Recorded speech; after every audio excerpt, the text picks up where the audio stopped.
I didn't do anything. You like old guys with money? I got it, man. Yeah, you're not going anywhere. We know what you're doing. What'd you get up to with those old fags? Nothing. Yeah, they pay you?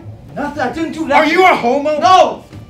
We know how difficult people had it with respect to any hint of homosexuality in that day and age in larger centers like London and New York. What we didn't realize was that some of this actually occurred in the 1940s in Edmonton. And it was centered in the artistic community and in the theater and the opera community. And a lot of those individuals were Jewish.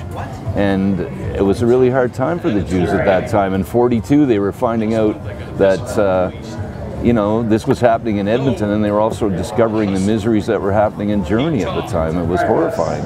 Gay men have been persecuted through centuries of judicial abuses of process, so it didn't surprise me to find out that this case existed. I think what surprised me was the fact that I hadn't heard about it before. Part of the struggle for the queer community as far as human rights goes is the fact that our history has been invisible and silent for most of its time because gay people were forced to live in secret and in the closet. A lot of gay history has never really been known until someone like me, a queer historian, comes along and decides that it's important to tell those stories. Have you ever heard the phrase queering history?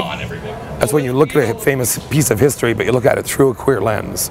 So you actually suddenly take, I mean, history was written mostly by straight white guys, the history that we've learned. So anytime you go back to a historical event and attack it through a new filter, you learn a lot of new things, not only about the people involved, about the history involved, but when that history changes and starts to unfold to embrace more people, more diverse people, that gives you a better understanding of who we are as Edmontonians. It was the first time I got to see the show, and it was really exciting. I'm really proud of the actors, I'm really proud of David Charos, and I'm really grateful that he got me involved in the project. I mean, it was a project I'd been working on before, but it was probably a project that would have sat on my back burner unfinished for a decade or so until I got back around to it.